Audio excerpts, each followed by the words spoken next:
Guys, I'm about to go on holiday and enjoy a quick break before Hardcore Survivor kicks off on the next Dead by Daylight update. That's right, Hotstarver, JRM, Aaron, and myself are reattempting Hardcore Survivor. It'll be streamed on Twitch with the videos coming out immediately afterwards.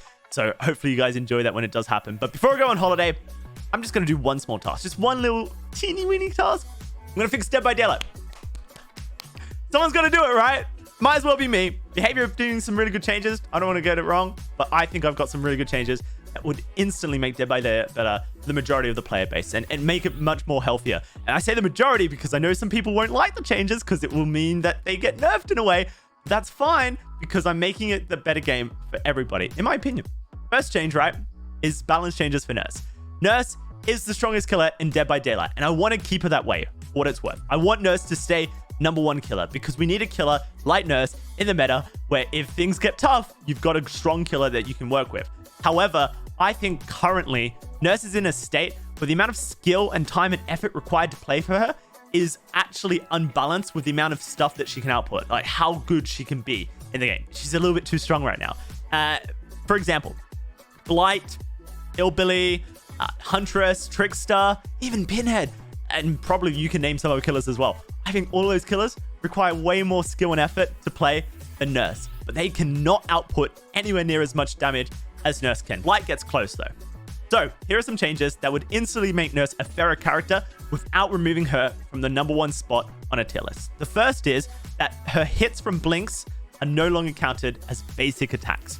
So in Dead by Daylight, when you just hit a survivor normally with your weapon, that's a basic attack. But if you use your special power to attack a survivor, that's called a special attack.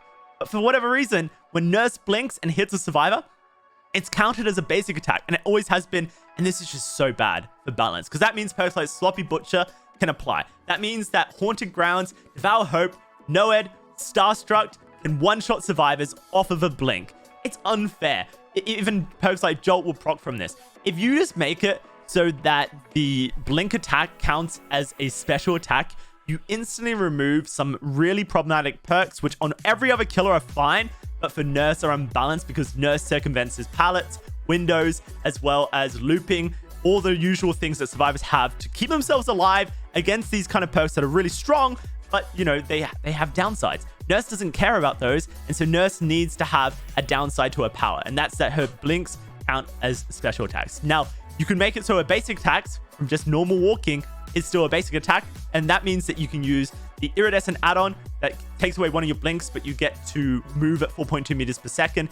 You can use the green add-on, where if you hit someone with a blink, you then become like Trapper movement speed, but you can't blink. Those add-ons still have value because you can still use perks that apply basic attack logic. No longer though for the normal blinks. You do that, instantly you take away some of the most obnoxiously oppressive things that Nurse can do. The second thing I would do to balance Nurse is I would remove the purple range add-on as well as either the green or yellow recharge speed add-on. And there's two reasons for this. Let's talk about range first, okay? Range add-ons for Nurse do actually two things. One, they increase the range that you can blink. The second thing they do is increase the blink speed, how fast the Nurse arrives at her destination. You may have played against a Nurse and got hit by her before she even appeared on your screen. When that happens, it means the Nurse is using a blink range add-on because her blink speed has been increased so that if she was to have gone max range on her blink, she would arrive at the same time if she wasn't using a range add-on. So they're doing two things. It's range and speed, and it's really obnoxious. It makes juking a Nurse really hard because not only can she catch up to you really easily, but she actually gets to that destination quicker than she normally would. So you have less time to react. It's double benefit. It needs to go.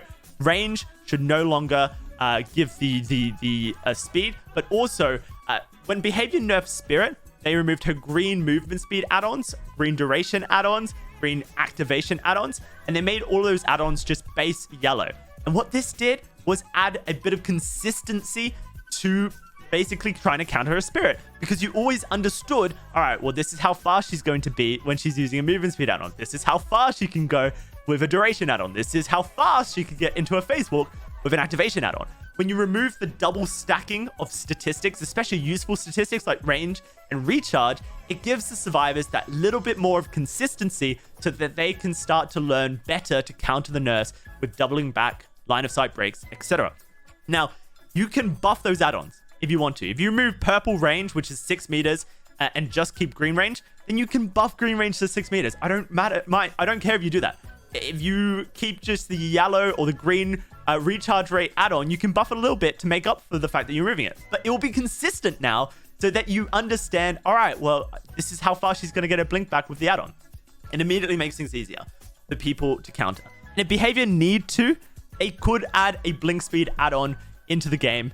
So basically splitting the effects at range and blink speed gives. So that's the changes to Nurse. I know some Nurse mains disagree with these changes. I mean, on this Twitter page here, if I scroll down quick enough, there was someone who just absolutely cracked me up. Yeah, this guy here, BDOMs, says, as a Nurse main, I don't agree with any of this. Range add-ons are meh. Which immediately made me realize that they did not understand anything about Nurse. It is a little bit obnoxious. Range add-ons are not meh. They give you range and blink speed. They are broken. And everyone is abusing them at the moment. So let's fix that. All right, on to the next change. The biggest problem in Dead by Daylight, it's solo queue. Believe it or not. It's not survivors being too strong or killers being too strong or killers being too weak. It's actually solo queue. The reason being is that behavior cannot really balance survivor and killer properly. Because if a survivor team is playing on Discord, all 4 friends, and they're really tryharding, then they are so strong compared to a group of solo queue players. Which means that any change behavior makes to a killer perk or a survivor perk, it can't be targeted at survivor as a whole. You either have to target it at the Swift, and if you nerf stuff, then that means solo queue gets worse off for it. Or if you buff a killer perk to try and deal with a 4-man Discord Swift, then the solo queue players get absolutely shafted. It's impossible to balance for behavior. So what I recommend behavior do is that they actually buff general survivor experience so that solo queue players can operate at the same level as a Swift. I know some people think Swift is cheating, think Discord is cheating. Behavior have made this very clear that it's not cheating. You are meant to be able to play with your friends. Go out there and touch grass if you're one of these people. It's genuinely weird. However, if you want to make the game better for everyone, what you need to do is try and make it so that your solo queue players can play at a similar level as a Discord Swift. Now, that's obviously a very hard thing to do without adding voice comms to the game, and I don't think they should add voice comms to Dead by Daylight. But they could do a couple of things, like making Kindred base kit, giving survivors status icons on the HUD so that they show what they're doing, if they're on a gen, on a totem, in a chase, that kind of thing. Adding a ping system so you can ping generators, totems, the killer, stuff like that. So you have information that you can pass on to your teammates. Even a text wheel. Killer is chasing me. I'm on a generator. Someone go for the save.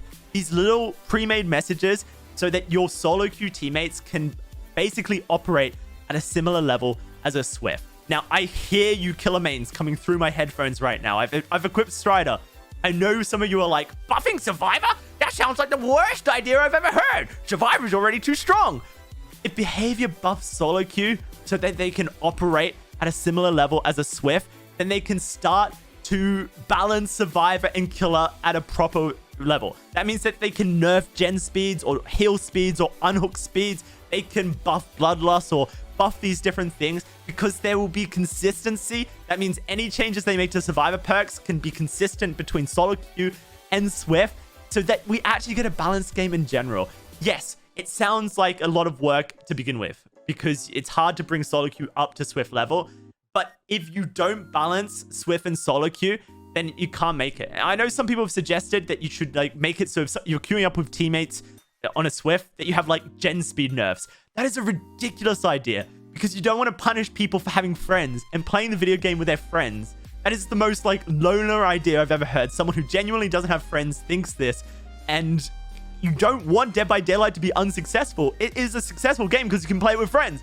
Making it so you're punished for having friends is lunacy. What you need to do is you need to bring people who play solo closer to the level of people who are playing in a friend group so that you can balance Survivor versus Killer properly. Another thing is the tome challenges. This is such a big issue, right? Not everyone wants to play Dead by Daylight to win, right? However, when your teammate Meg is looting 5 chests in one game and Jake is cleansing 4 totems and Dwight is sabotaging 15 hooks and no one's on generators, Oh, of course the killer's going to win. And all the killer challenges are so simple. It's like chase a survivor for 180 seconds.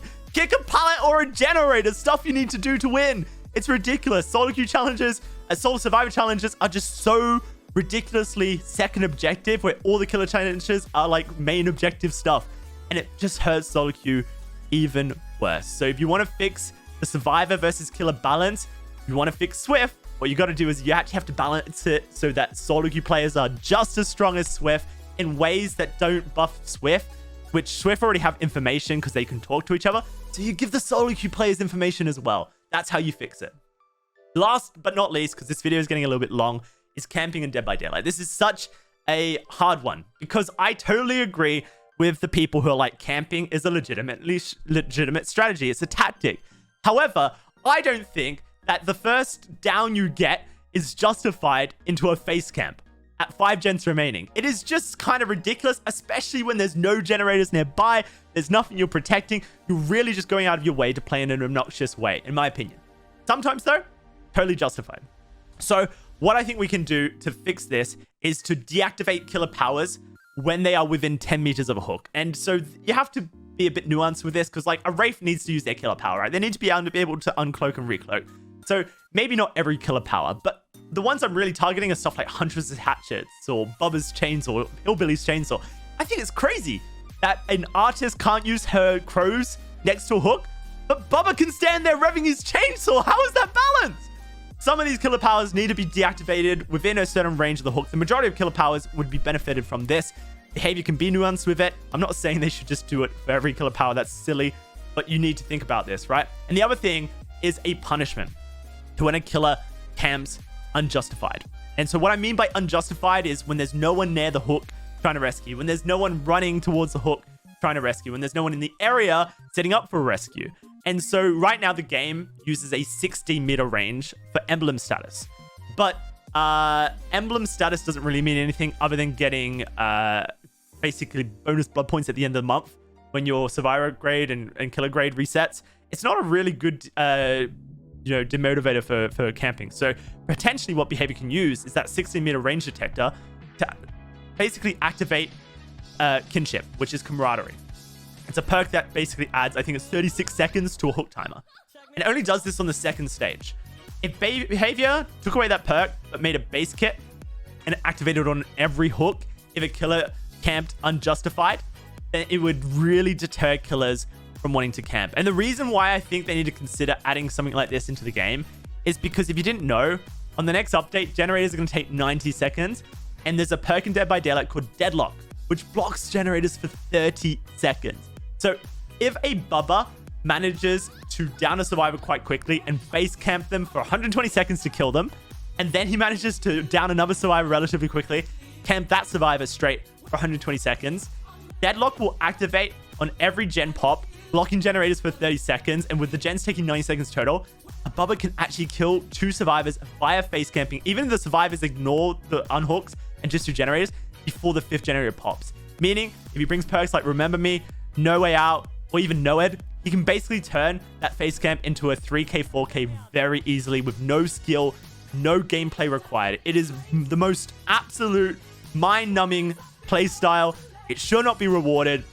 Here you have to consider ways to actually disincentivize killers from camping, because right now it is too effective for very little skill, and there are a lot of situations where it's completely unjustified. It's not a strategy. You're actually just being a dick, in my opinion. And I'm a killer main, okay? Remember that. I'm a killer main. Now, I don't think any of these things that I've just said should work after the 5th generator is completed. A bit like, how DS and Off the Record will deactivate after the 5th generator is completed. Same for all these changes. Once the 5th generator has been completed, free game. Because the killer has nothing left to do. If they want to face camp a survivor, then I think it's within their right. What are they meant to do? Go cry in a corner? No. They can face camp in that situation. But until that 5th generator is completed, the game can be played, won, and lost. And I would love to see behavior decentivize camping. All right, that's 3 changes that behavior could make tomorrow. And it would instantly make Dead by Daylight a better place, I feel, for everyone. Do you guys agree with the changes, or do you disagree? Let me know in the comment section below. And let me know if you'd like to see me fix more things in Dead by Daylight. I have some thoughts about Blight that I want to talk about next. Maybe I will. Guys, thanks so much for watching. hit the thumbs up button and maybe check out one of these videos over here.